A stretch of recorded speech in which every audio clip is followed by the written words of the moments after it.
सब लोग from wow ceramics. तो आज हमारे साथ मौजूद है जो कि हितकार्नी कॉलेज ऑफ आर्किटेक्ट के डायरेक्टर है, इंडियन इंस्टीट्यूट ऑफ आर्किटेक्ट के जबलपुर एसोसिएशन के भी प्रेसिडेंट है, और जो कि हमारे इंडियन आर्किटेक्चर इंस्टीट्यूट के आईआईए के इंडियन टीम के कैप्टन भी रहे, जिनने भी बांग्लादेश ट्रैवल किया है। तो it is an honour and a privilege to have senior architect mister Neeraj Agarwal. Over to you Neeraj sir. Thank you. तो सर हम कुछ एजुकेशनल सवाल पूछेंगे जिसमें कि सोसाइटी को हम थोड़ा सा कुछ एक नई दिशा दिखाएंगे आपके मार्गदर्शन में। तो सर इस जर्नी को कैसे डिफाइन करेंगे, क्योंकि आपके तो 3 डेकेड हो गए हैं, तो आपने तो खैर अब आर्किटेक्चर, आप कॉलेज के डायरेक्टर है, तो बच्चों को भी अब आप ग्रेजुएट करा रहे हैं, तो इस जर्नी को कैसे डिफाइन करेंगे? पिछले 30 साल में इवोल्यूशन कैसे हुआ इसका? अगर मैं बोलूँ तो हमारे टाइम पर कंप्यूटर्स और आईटी इंटेलिजेंस, ये सब जो आर्टिफिशियल एआई, वो सब कुछ नहीं होता था। हमारा सब कुछ मैनुअल था और हमको अपना नॉलेज इम्प्रूव करने के लिए लाइब्रेरीज विजिट करना होती थी, वहाँ से बुक्स लेके, सब कुछ हार्ड कॉपीज में होता था, सॉफ्ट में कुछ नहीं था।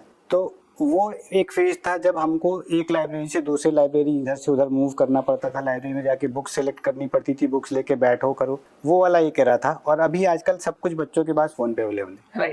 तो ये डिफरेंस है। हम मैनुअल एक जगह से दूसरी जगह, तीसरी जगह भटक भटक के, ढूंढ के पढ़ते थे, बुक्स सिलेक्ट करना, बुक्स परचेज करना, और अभी आपने फोन पे एक क्लिक पे सब कुछ है।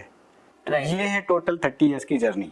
करेक्ट। नहीं, ये खैर बात तो है। और सर डिजाइन पार्ट में जबलपुर को आपने कैसे इवॉल्व होते देखा है, कि जैसे पहले जो डिजाइन आप लोग एग्जीक्यूट करते थे और प्लान करते थे, और आज में क्या डिफरेंसेस लगते हैं आपको? सेम बात है, वही जब हम थे तो हमारे को क्रिएटिविटी अपने अंदर से खोजनी पड़ती थी। करेक्ट। हमारे माइंड में होती थी, उस हिसाब से डिजाइन हम लोग क्रिएट करते थे। हमारे पास उस समय कोई रेडी रेफरेंसेस नहीं होते थे। अच्छा, पिंटरेस्ट जैसा? हाँ, ना पिंटरेस्ट ना इंटरनेट, कुछ नहीं होता था। रेडी रेफरेंस हम जो भी करते थे वो अपने दिमाग से करते थे। हमारा जो क्रिएटिविटी थी उसी से वो प्रोडक्ट निकलता था। जो बुक्स हम पढ़ते थे, जो लेजेंड्स के वर्क्स देखते थे, उसमें से जो इंस्पिरेशन मिलती थी उसको ध्यान रखते हुए और फिर उसके बाद डिजाइनिंग करना होती थी।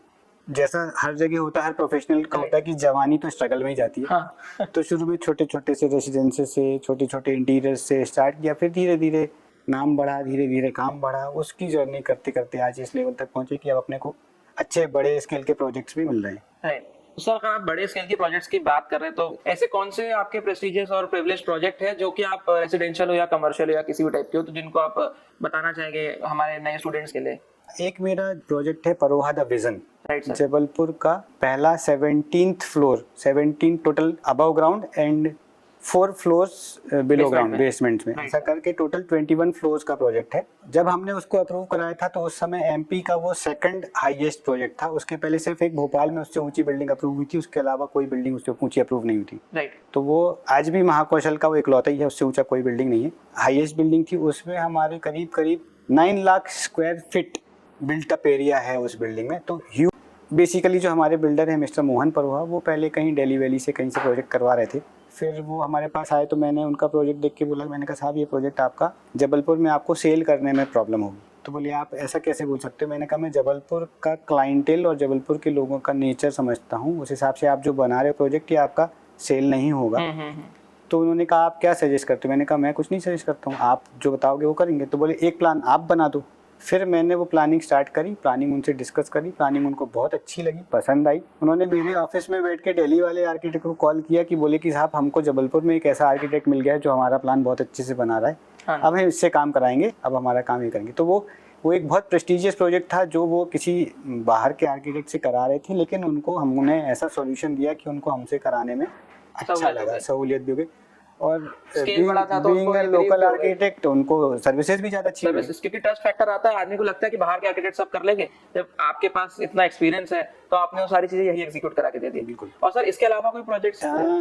कुछ रेसिडेंसीज हैं जिनमें ICI Indian concrete institute Jabalpur Mahakoshal क्षेत्र है, वो कॉम्पिटिशन्स कराते हैं। उसमें मुझे अवार्ड्स मिले हुए हैं बेस्ट रेसिडेंसीज के। उसमें एक मैंने रेसिडेंस बनाया था, बहुत पर्टिकुलर है, वो बहुत चूजी हैं, बहुत सिलेक्टिव हैं प्लानिंग के लिए, एरियाज़ के लिए, बाकी उनकी रिक्वायरमेंट को फिट करने के लिए इतने सारे लेवल डिफरेंस क्रिएट किए थे कि उसमें अप्रॉक्सीमेटली 13 स्टेयर केसेस के सेक्शंस आए थे।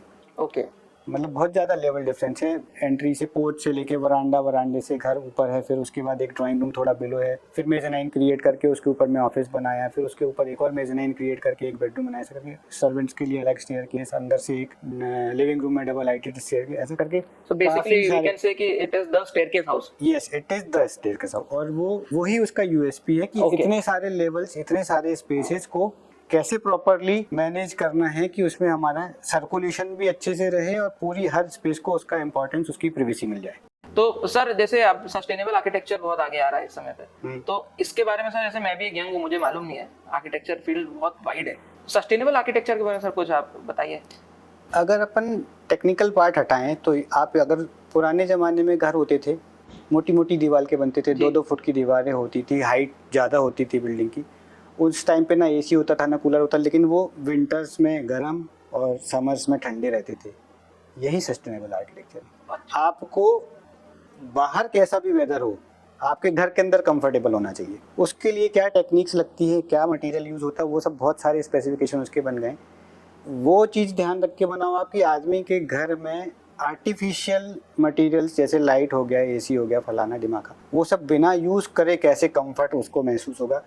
कितनी डे लाइट अंदर आना चाहिए कि आपको आर्टिफिशियल लाइटिंग ना करना पड़े, कितनी हीट अंदर आना चाहिए कि आपको अंदर ठंड ना लगे, कितनी हीट आपको ब्लॉक करना है कि अंदर आपको गर्म ना लगे। ये जो मेथड्स हैं, यही सस्टेनेबल आर्किटेक्चर है। वेंटिलेशन भी ऑब्वियसली, राइट। तो ये एक अच्छा था आपका एक पॉइंट, क्योंकि ये थोड़ा सा ये भी चीज एक्सपीरियंस के साथ आती है। सर अगर हम बात करें रॉ मटेरियल सिलेक्शन, जबलपुर में रॉ मटेरियल सिलेक्शन एक बड़ा टास्क हुआ करता था, तो आप रॉ मटेरियल सिलेक्शन को कैसे डिफाइन करना चाहेंगे? जब हमने प्रैक्टिस स्टार्ट करी थी उस टाइम पे जबलपुर में जो बिल्डिंग में हमको जो भी स्पेसिफिकेशन हम लोग पसंद करते थे प्रोवाइड करना, उससे रिलेटेड मटेरियल ढूंढने में बहुत तकलीफ होती थी। नॉर्मली ऐसा मिलता था कि हम किसी को बोलते थे, वो वीनियर एकदम स्टार्टिंग पीरियड था वीनियर का, वीनियर चाहिए सब, वो तो हम लोग नहीं रखते, कहाँ करो, दिल्ली जाओ आप, मुंबई जाओ। तो वैसे ही सेम टाइल्स के लिए था, वैसे ही सेम सैनिटरी के लिए था, वैसे ही सेम फॉसेट्स के लिए था। हमको कुछ अच्छा, कुछ ब्रांडेड, कुछ एकदम लीडिंग जो मार्केट में प्रोडक्ट्स मिलते हैं वो पसंद करना होता था, या अपने क्लाइंट को प्रोवाइड कराना होता था, तो शहर में अवेलेबल नहीं होता था। थोड़े कम बजट का क्लाइंट होता था तो उसको नागपुर या इंदौर ले जाते थे, थोड़ा अच्छे बजट का प्रोजेक्ट होता था, क्लाइंट होता था, तो उसको मुंबई दिल्ली ले जाते थे। जबलपुर में हमको वो मटीरियल्स नहीं मिलता था। वेयरएज नाउअडेज ये प्रॉब्लम नहीं है। अब हमको जो मटेरियल चाहिए, जो ब्रांड चाहिए, बेस्ट से बेस्ट ब्रांड, बेस्ट से बेस्ट मटेरियल, ऑलमोस्ट सारा ही जबलपुर में अवेलेबल है। इनफैक्ट अभी ऐसा हुआ था रिसेंटली, एक प्रोजेक्ट में हमारे क्लाइंट ने बोला कि हम लोग को हार्डवेयर लेने जाना है मुंबई। मैंने कहा साहब क्यों जा रहे हो, यहाँ जबलपुर में सब मिल जाता है। बोले अपन चलते हैं। वहाँ जाके हमने देखा जो उनके पास था उससे बेटर प्रोडक्ट्स जबलपुर में अवेलेबल हैं। तो ये सेम केस में आपका टाइल का शोरूम है, तो टाइल और सैनिटरी और फॉसेट्स में भी बोलता हूँ कि हमको बेस्ट ब्रांड्स अब शहर में ही मिल जाते हैं, सारे प्रोडक्ट शहर में ही मिल जाते हैं, तो बाहर टाइम भी सेव होता है ना, पैसा तो सेव होता है, टाइम भी सेव होता है, और हमको यहाँ सर्विस भी मिलती है, इसलिए शहर में मिलने से उसका बहुत बड़ा एडवांटेज मिला है। प्रोजेक्ट्स में उसका रिफ्लेक्शन दिखने लगा है। एक बहुत बड़ा कांस्टेंट प्ले करता है, जैसे क्लाइंट आता है बोलता है कि मेरा तो सर इतना ही बजट है, मेरे को इसमें लेकर इतना अच्छा बना के दीजिए, तो आप बजट को और क्लाइंट की एक्सपेक्टेशन को कैसे मीट करते हैं? बेसिकली जो स्ट्रक्चरल पार्ट है उस पे तो बजट का बहुत मेजर रोल नहीं रहता। सारा मेजर जो पोर्शन है बजट का, वो जो एडजस्ट हो सकता है वो फिनिशिंग मटेरियल में हो सकता है। ऐसा नहीं है कि फिनिशिंग मटेरियल सारे बहुत महंगे होते हैं। फॉर एग्जांपल मैं टाइल्स की बात करूं तो आपके पास शायद 30 रुपीज़ की टाइल्स भी होगी और 300 रुपीज़ स्क्वायर फीट की भी टाइल्स होगी। तो हमने एक बार सुपर स्ट्रक्चर कंप्लीट किया, उसके बाद क्लाइंट के बजट के हिसाब से मटेरियल की शॉर्ट लिस्टिंग करी कि इधर पे ये मटेरियल यूज़ कर लो, विंडोज़ हमको यूपीवीसी पे नहीं जाना, एल्यूमिनियम पे जा सकते हैं, टाइल्स हमको थोड़ी सी सस्ती लगाना। उसमें डिज़ाइनिंग भी इंपॉर्टेंट उतना ही है। ऐसा नहीं कि सिंपल टाइल लगा दी, सस्ता मटेरियल लगा दिया, बोले घर सुंदर बनेगा, नहीं बनेगा। नहीं, उसका एग्जीक्यूट डिजाइन, उसको मटेरियल सिलेक्शन को डिज़ाइन से मैच करा के इनकॉर्पोरेट करके फिर उसके बाद लगाओ, जिससे कि उसका एस्थेटिक वैल्यू भी बनी रहे और बजट भी हमारा कंट्रोल रहे। हाँ, क्योंकि कई बार नॉर्मली आदमी, जैसे अगर मैं अपनी टाइल की बात करूँ, 2 लाइट डार्क टाइल को लगाने का तरीका एक आर्किटेक्ट का अलग रहेगा और एक लेमैन का अलग रहेगा। आदमी एक सिंगल लाइन लगा देता है, आर्किटेक्ट उसको डिजाइन करके अलग तरीके से प्रेजेंट कर देता है, जो कि बजट भी कम रहता है उसमें। तो शायद मेरा पॉइंट क्लियर है इस चीज में। तो आप ऐसे फिर लाइट्स पे सर कैसे करते हैं, लाइट्स में कैसे बजट मोनेटाइज करते हैं? लाइट में भी ऐसे बहुत सारे टाइप के लाइट्स अवेलेबल है। सेकेंडली, लाइट में अगर बजट मॉनिटर करना तो वो जो सस्टेनेबल आपका क्वेश्चन था, राइट सर, आप अगर बड़े विंडोज प्रोवाइड करते हो तो नेचुरल लाइट आपकी डे टाइम में पूरी आएगी, रात को आपको लाइट की जरूरत थोड़ी कम पड़ेगी। उसके लिए आप एलईडी वगैरह इस टाइप की लाइटों के प्रोविजंस करेंगे जिसमें कि जितनी रिक्वायर्ड लाइट के लिए हर रूम में कितने कितने ल्यूमेंस की लाइट चाहिए होती है, उसके सबके कैलकुलेशंस हैं। ओके। अभी जो लोग डिजाइन कर रहे हैं उनको ये मालूम है कि नहीं मालूम है कि कितनी लाइट देना, वो तो अपने डिजाइन के हिसाब से लाइट प्रोवाइड करते हैं। एक्चुअली वो रिक्वायरमेंट के हिसाब से प्रोवाइड होती है कि हमको अगर रीडिंग रूम है तो उसमें 300 ल्यूमेंस चाहिए तो उसमें कितनी लाइट आएंगी, कोई लैब वगैरह है तो उसमें 600 ल्यूमेंस चाहिए। तो ऐसा वो सबके टेक्निकल नॉर्म्स हैं, उसके हिसाब से लाइट का आप प्रोविजन करोगे तो अननेसेसरी की कॉस्ट सेव हो जाएगी। अभी आपने प्रोफाइल लाइट भी लगा दी, कोव लाइट भी लगा दी, खूब सारी लाइटें लगा दी, इनकी जरूरत ही नहीं है तो बजट तो बढ़ेगा। रिक्वायरमेंट के हिसाब से लगाएंगे तो कंट्रोल रहेगा।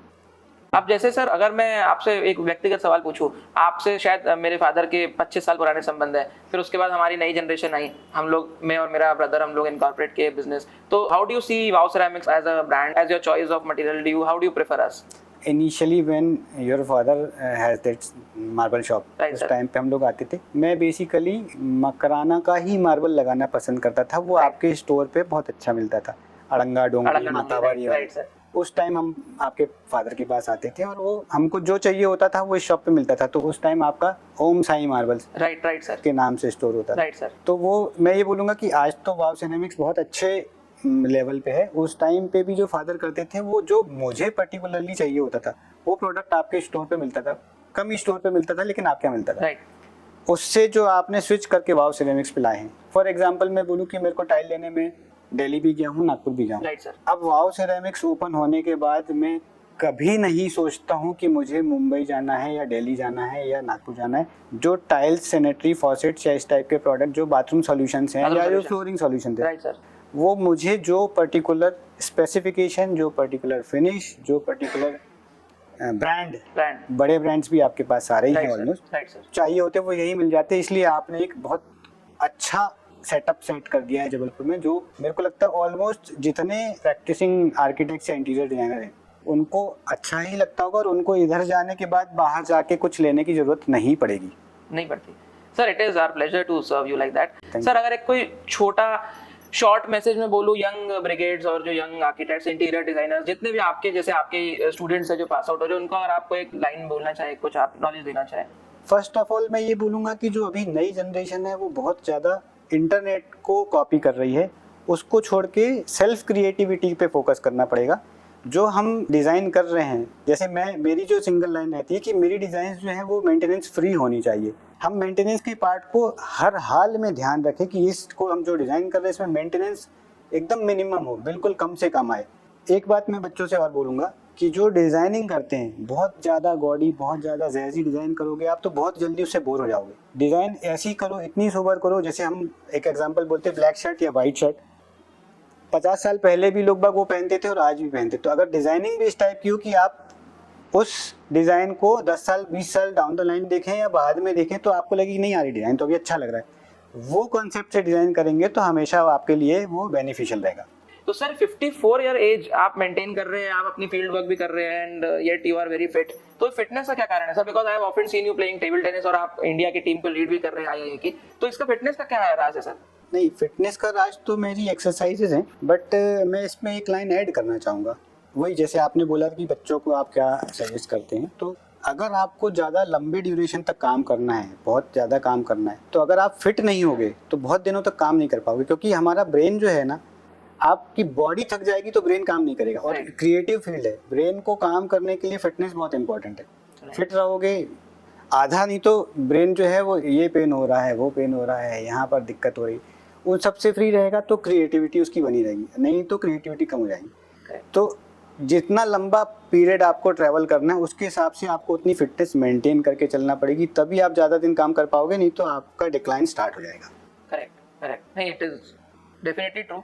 So thank you so much sir, अपने बिजी शेड्यूल से आपने टाइम निकाला, और थैंक यू भाभी सो मच कि आप लोग दोनों प्रस्तुत हुए। आई होप आपको हमारा नया इनिशिएटिव कुछ पसंद आया होगा, और हम चाहते हैं कि ये चीज़ें आगे तक जाए और यंग लोगों को भी समझ में आए और बाकी सोशली भी एक्टिव हो। सर मैं चाहूँगा कि आप हमारे सिग्नेचर टाइल पे एक सिग्नेचर दीजिए जो हमारी मेमोरीज की तरह रहेगा।